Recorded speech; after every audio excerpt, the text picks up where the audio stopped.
नमस्कार दर्शक बंधु जय जगन्नाथ मु आपण मानक पई एक सुंदर कहानी टीए नहीं आसी जो कहानी आमे आम जीवन में किछिटा शिक्षा पाइबा। गोटे पक्षी थिला जे कि मरुभूमि रे रहुतला। पक्षीटी बहुत रुगिणा थिला आउ तार डेणा मध्य नथिला आउ मरुभूमि रे ताकू खाइबा पई मध्य किछि मिलु नथिला। गोटे दिन गोटे पारा सेई बाट देई जाउथला आउ ए रुगिणा पक्षीटी पाराटी को अटकाउछि। आउ ए रुगिणा पक्षीटी पारा को पचारुछि बंधु तुमे कुआडे जाउछ। तापरे पाराटी उत्तर देउछि बंधु मु स्वर्ग को जाउछि।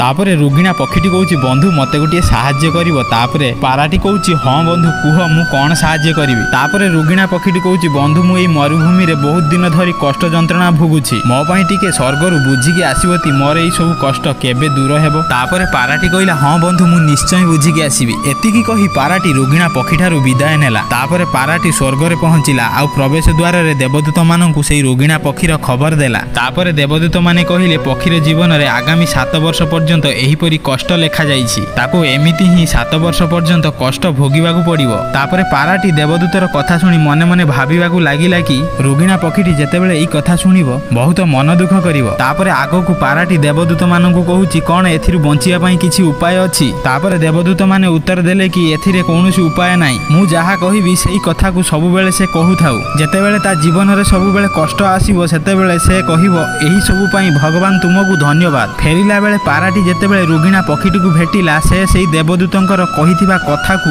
रुगिणा पक्षीटी को कहिला आ पाराटी सेठारु चलीगला। पुणी 7-8 दिन पर पाराटी जेतेबेले सेई बाट देई जाउथला से देखिला कि रुगिणा पक्षीटी बहुत खुशी थिला। ता शरीर रे पर आसी जाइथिला आउ से मरुभूमि रे गुटिए छुटिया गछटिए उठी जाइथिला आउ सेठारे पानी रो गुटिए छोटिया पोखरीटिए मध्ये होई जाइथिला आ पक्षीटी खुशी होई नाचुथिला। एहा देखिला परे पाराटी आश्चर्य होई गला काहेकि ना देवदूत कहिथिला आगामी 7 वर्ष पर्यंत रुगिणा पक्षीटी रो कोनोसी खुशी नाही। एसबु को ध्यान रखी पाराटी पुनर्बार से स्वर्ग को देवदूतों को देखा करिया पई गला। तापरे पाराटी देवदूतों को निज मन रे उठुथुवा सबु प्रश्नर समाधान पचारिला। तापरे देवदूत उत्तर देला कि हां पक्षीर जीवन रे आगामी 7 वर्ष पर्यंत कोनोसी खुशी नथिला किंतु पक्षीटी सबु परिस्थिति रे भगवान तुमको धन्यवाद कहूथिला एथि पई यह संभव होई पारिछि। जेतेबेले पक्षीटी गरम मरुभूमि रे पड़ी जाउथुला से भगवान तुमको धन्यवाद बोली कहूथुला आ कहूथुला वर्तमान सिना मरुभूमि गरम किंतु सूर्य अस्त हेबा परे एहा ठंडा होई जिवो जहा द्वारा कि मु शांति रे रही पारिबी। भगवान एथि पई तुमको धन्यवाद। आ जेतेबेले से उड़ी पारु नथिला सेतेबेले से कहूथुला भगवान तुमको धन्यवाद। डेणा सिना देइनो किंतु बाकी अंग त देइछ